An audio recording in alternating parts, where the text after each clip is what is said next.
What's up everyone, Alan Morrow here, and today I want to talk to you about some things to think about when it comes to panning elements in your track. Now, before I get into the video, if you'd like to support the channel, don't forget to hit that subscribe and a notification bell if you are enjoying the videos so that you can see all the rest of them that come up.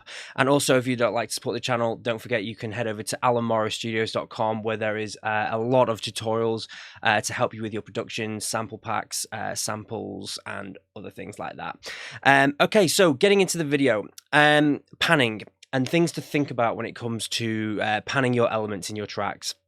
Now, with working with a lot of clients, I see a lot of panning issues that sort of create issues inside the mix, and that is kind of throwing off the mix from left to right.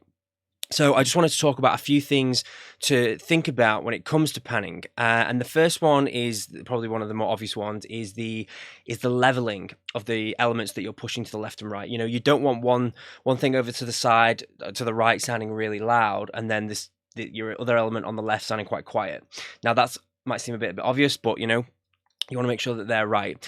The second one is the frequency band that these elements sit in. For example, if you've got like a fast-paced hat loop, which is quite high up in the frequency band, and then you've got like a really techie low-down percussion loop pushed over to the left, you're going to be having high frequencies over here and low frequencies on the left over here, and it's going to throw the balance off. This is how I look at it anyway, basically. So I would be looking to pan in pairs, so that you've got high bass. It doesn't have to be the exact obviously same loop, but if you similar kind of loops, and I'll go into this in the next thing in a second.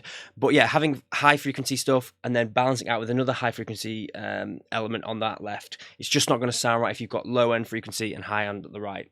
And then the last one is kind of the information that's in that stuff going to the left and the right. And the best way, I guess, to describe this is a percussion loop. So if you've got a percussion loop that's hitting on every 16th, and it's really sort of fast paced, and then on the left you've got something that maybe just a couple of hits every bar, you're going to be getting all these fast paced hits over to the right and then just odd hits on the left, and it's going to throw the sort of balance of the mix and the stereo width of the mix off. So there are a couple of things that I would think about when it comes to panning, and things that I have found help my mix sound a lot more balanced.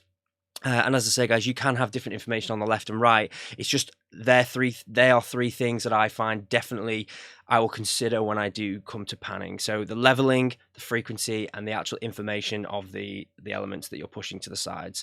So I hope this video has helped you guys. As I say, please hit that notification bell and subscribe button. It really does help the channel. When the channel hits 3,000 subscribers, I'm going to be giving away a full start to finish course. So when that happens, we'll be doing that, and I'll be announcing a winner inside here. Also, if you've not yet done so, please join the AM Studios Trance Production community, where you'll get exclusive tips and tricks sent directly to your email, and I'll leave a link on the screen here for you to do that. So yeah, thanks a lot, guys. I'll see you in the next video.